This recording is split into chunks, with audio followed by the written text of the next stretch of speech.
Faut-il un visa pour aller au Japon? Et si oui, quel visa? Pour quelle durée?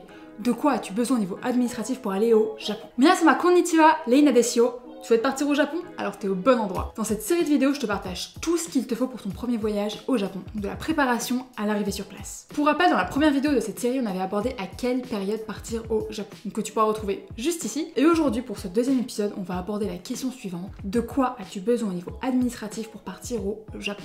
Donc on va aborder toutes les questions qui tournent autour du visa, tout ce qui est vraiment administratif. Et si jamais t'as une question, on se retrouve directement dans les commentaires pour en discuter. Je réponds assez rapidement et vraiment sans faute. Ja, ikimashou! Donc la première chose à vérifier, c'est que les frontières sont bien ouvertes, parce qu'elles sont fermées. Logiquement, tu peux pas y rentrer.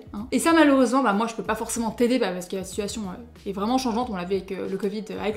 Mais tu peux faire une petite recherche sur Internet, tu trouveras ta réponse. Pire du pire, si tu veux vraiment être sûr, tu peux toujours appeler l'ambassade pour avoir de vraies réponses, pour être sûr que les frontières sont bien ouvertes. Et d'ailleurs, même si les frontières sont fermées, tu peux quand même y aller avec un visa de travail, donc que tu as quand même trouvé un travail sur place, ou en tant que japonais, bien évidemment. Si même les japonais ne peuvent plus rentrer.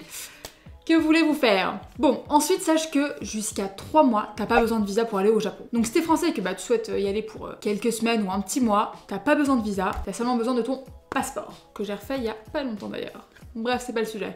Au-delà de cette durée, du coup, t'auras besoin d'un visa long séjour. Donc, bien évidemment, la durée du visa long séjour, elle va évoluer en fonction de la situation et du besoin. À savoir par contre que si tu dois renouveler ce visa, faudra que tu t'y prennes au moins 3 mois avant l'expiration de ce visa.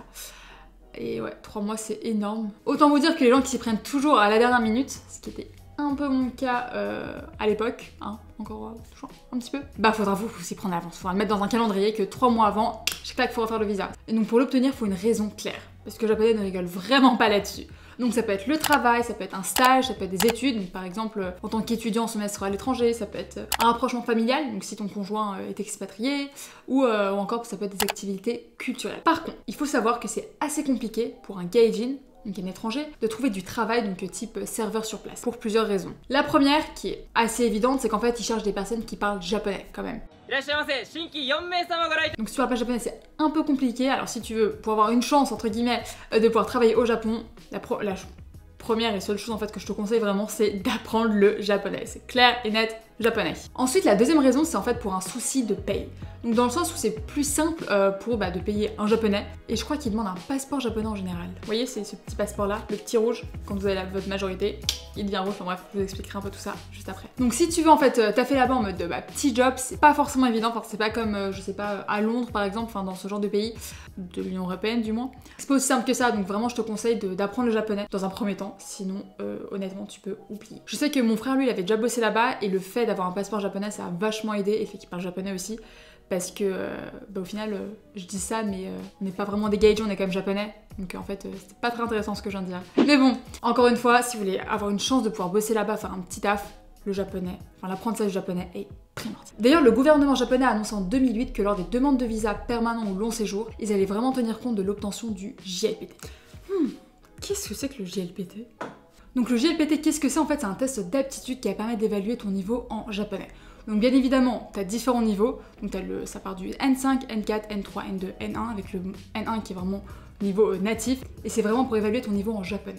Et c'est un examen du coup qui est devenu important dans le sens où, dans un premier temps, ça te permet d'apprendre le japonais et du coup d'évaluer ton niveau en japonais, et dans un second temps, comme je l'ai dit juste avant, c'est que le gouvernement va tenir compte de l'obtention du JLPT pour justement délivrer tout ce qui est visa permanent ou long séjour. Ensuite, il te faudra le COE, donc c'est le Certificate of Eligibility auprès des services de l'immigration japonaise. Petit problème, c'est que la demande, en fait, elle peut se faire que par un japonais sur place. Donc si t'es étudiant, ça passe, mais sinon ça peut être un petit peu galère, donc autant te dire qu'il vaut mieux s'y prendre à l'avance. Bon, après, je pense qu'en faisant des petites recherches, tu peux assez rapidement, entre guillemets, trouver quelqu'un qui serait capable de te le faire, mais encore une fois, c'est pas ce qu'il y a de plus simple. Donc une fois que tu auras obtenu ce certificat, là tu pourras obtenir ton visa japonais au consulat du Japon. Donc évidemment, tu auras besoin de constituer un dossier complet, mais genre archi complet, il faudra que ce soit bien carré.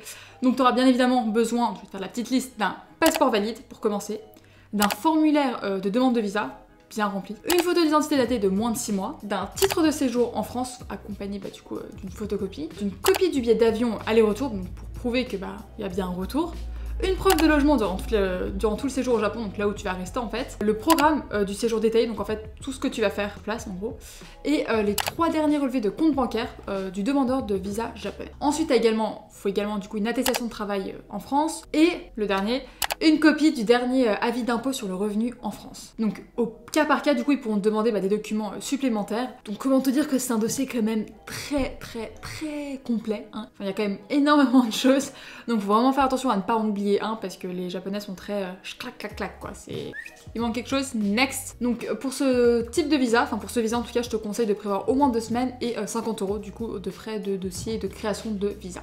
Donc normalement, t'as une réponse dans un délai de 7 jours, mais bon, mieux vaut être prévoyant, on connaît tous l'administration, on sait comment ça se passe. Voilà quoi.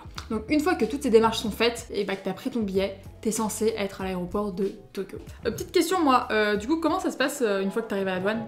Donc comme dans chaque pays, tu vas bien évidemment devoir montrer ton passeport. Et donc le policier va te demander une adresse de logement, donc pour savoir justement où tu vas rester durant ce séjour. Si t'es étranger, il va également te demander, enfin il peut être amené à te demander la raison et la durée du séjour. Donc pourquoi est-ce que tu viens au Japon, pour quelle raison, et combien de temps est-ce que tu comptes rester.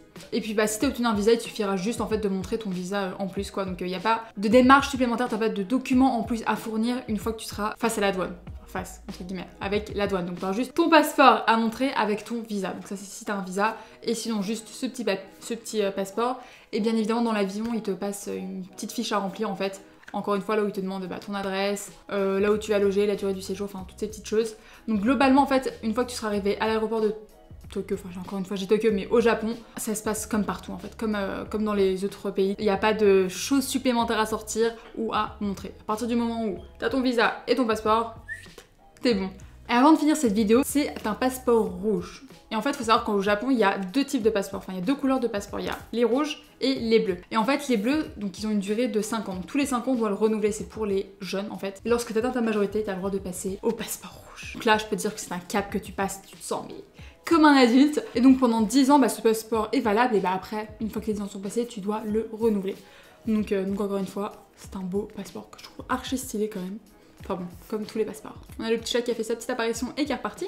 Donc voilà pour cette vidéo. Donc globalement, tu auras besoin de rien d'autre hormis passeport et visa si besoin. Prochaine vidéo, on abordera ensemble une question importante. Quelle durée pour un voyage idéal au Japon? Donc encore une fois, si tu as des questions sur tout ce qui est administratif, visa et tout, n'hésite surtout pas à le mettre en commentaire, j'y répondrai assez rapidement et avec grand plaisir. J'espère que cette vidéo t'a plu, n'hésite surtout pas à t'abonner pour suivre cette série du voyage au Japon. Et puis si cette vidéo t'a plu, tu peux mettre un petit pouce bleu pour soutenir cette vidéo. このビデオを見てくれて本当にありがとうございます。またね!